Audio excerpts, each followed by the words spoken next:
I'm gonna start out this morning with a little chat real quickly here at my campsite. Breaking down my campsite, getting ready to hit the road. One of the main things everybody talks about is, well, I should have a storyline in my videos and everything else. My storyline is everyday living. I mean, I'm showing you how stuff is working every damn day. I mean, like 4 days now, I've burnt up my power bank. With clouds like this, no real sun, solar panel hasn't been able to charge it. It's kept it at bay. It's added 10 or 15% to it, but not enough to keep it charged up like it should be. I mean, I'm showing you equipment like the bicycle, how dirty it gets, how things work, how the stuff is, day-to-day life on the road, what it's really like, not what some YouTubers glorifying it to, making it sound so great, making a story of, ooh, it's beautiful, it's this every day. No, this is life on the road. This is what you're gonna get from me. Now, one of the parts of sharing that I am a little lacking in is my reviews. I'm gonna do separately, not during the video. I might refer to where I done a review. I'll start doing those here in a bit when I get to my friend's house and I've got some time off the bike. Do some in-depth reviews on bags, on the hammock, on the different stuff I use, and everything from solar panels and everything else to give everybody a clue of how it actually works on the road. I mean, I've been 10 years, so I know exactly how stuff works. Then I got to start looking into sharing more along the lines of, hey, where do you get granola? Where do you get this? Where do you get that? What is the price of it when you get into some of these countries? Like Vietnam, just for a few 100 grams of granola, it's over $5. But you can get it, where to get it and everything else. These are things I just don't think of on my everyday travels that I should start sharing with everybody instead of just places I go and everything else. So this morning, after packing up, doing everything, I get to come on this new highway that they're building, or roadway they're building. It's not complete yet, so it's pretty much nobody on it right now. I don't know where the exit is up the road or any of that, so I'm just hoping it'll have a decent exit for me to get off and get back to the regular road. I wish they'd complete this. It'd be much nicer than the main highway.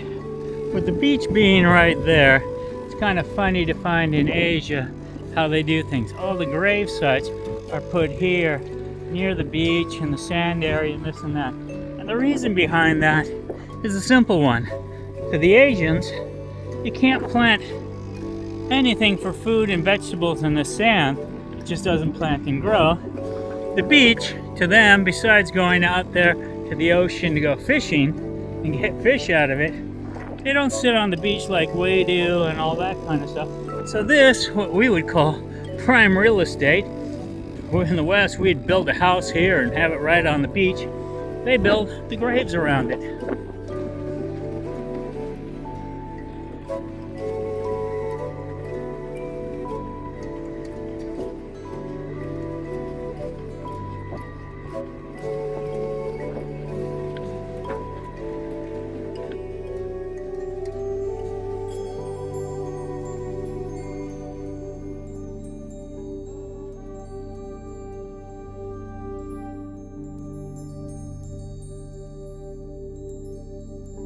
Okay, the road just ends right here. Boom, ended. So I got to figure out how to get around this and into the village that's over there. Oh, that'll be interesting. Big fence, big wall, I got to go around. You get to these little village roads, and the roads get quite quirky. What you think isn't a road is a main road back out to the highway or something else.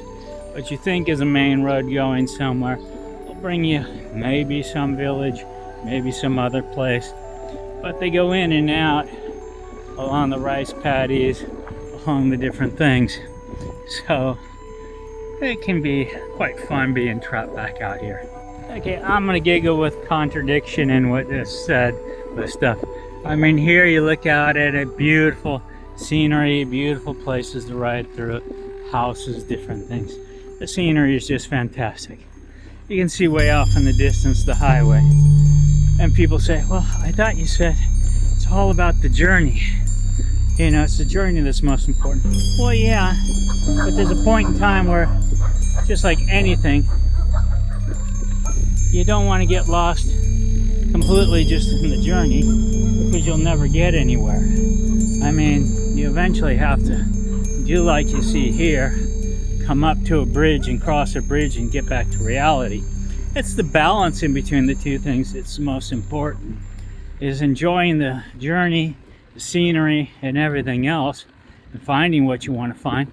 Also still, in the end, achieving the goal of the enlightenment and the other things. So as you see, you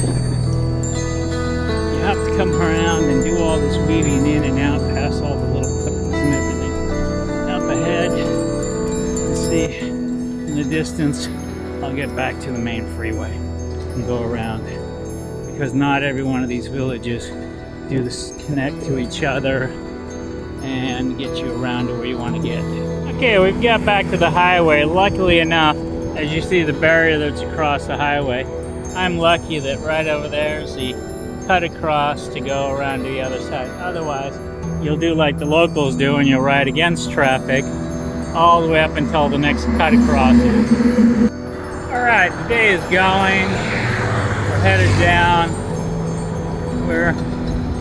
It's warm, but it's cloudy, so not going to get full sun today.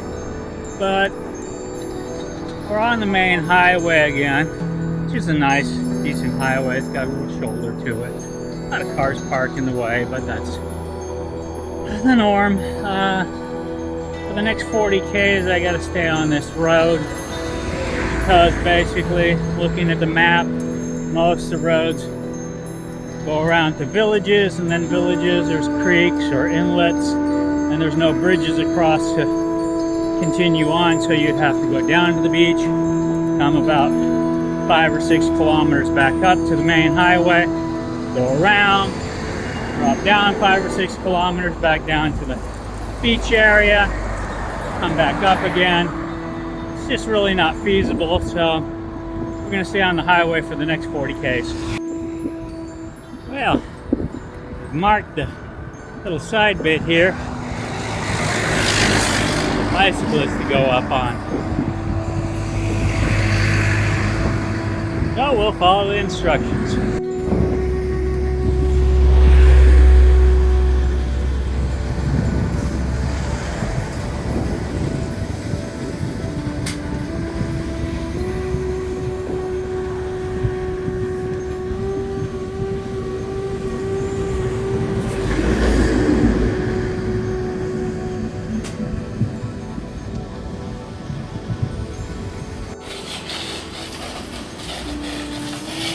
Cleaned up a little bit.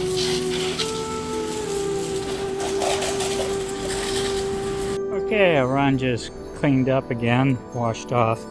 Got some of the stuff moving better. That's the main thing, that the gears are moving better. So the chain is a little bit cleaner and ready to go. I'll have to ride a little bit before I can oil it and do that. Wash the seat, clean the stuff. Bags have been rinsed off, put them all back on, and head back up the road and pay this guy. Okay, after a $1 wash and clean of the bike, clean up the chain, everything, pressure wash the stuff. Yeah, gears are working a little better. Stuff isn't clogged up as much. Backspin is there. I'm still gonna have to wait, pull up the road to oil the chain. I didn't want to bother the guy to spray all the hair, chain, and stuff. He'd already washed it once, and I wanted to get into some spots and wash some other stuff a little better than how they do it. Get in there, just because I know where it gets clogged up on the bike as opposed to what they do. But it's all clean. It's pedaling better now, smoother, so we should be having good roads.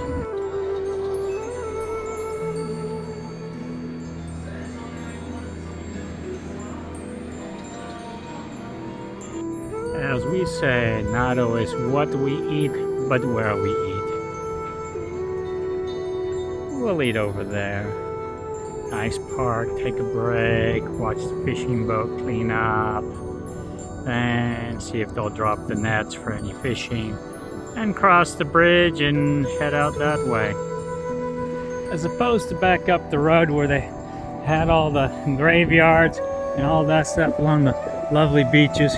Here they've done the build it and they will come routine.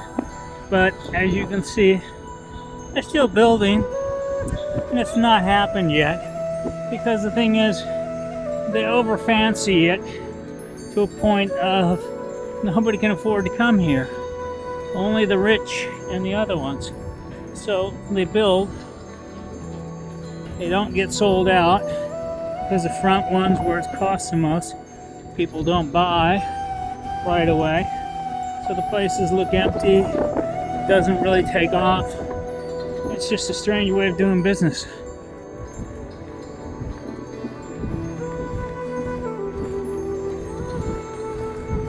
Road just ends. And there's this.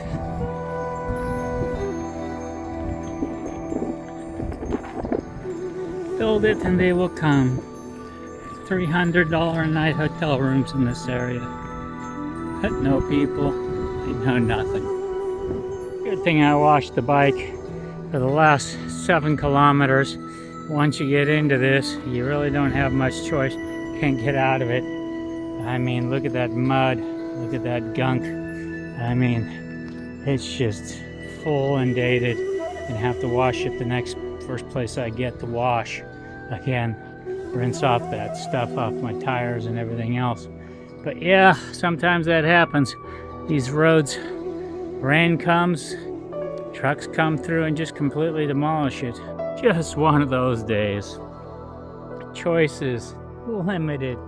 Further we get in here, the worse and better it gets at times. Just strange. It's marked down as full, completed, and everything else. But as you can see, it just ends again and this and that. Thanks for watching. Please subscribe.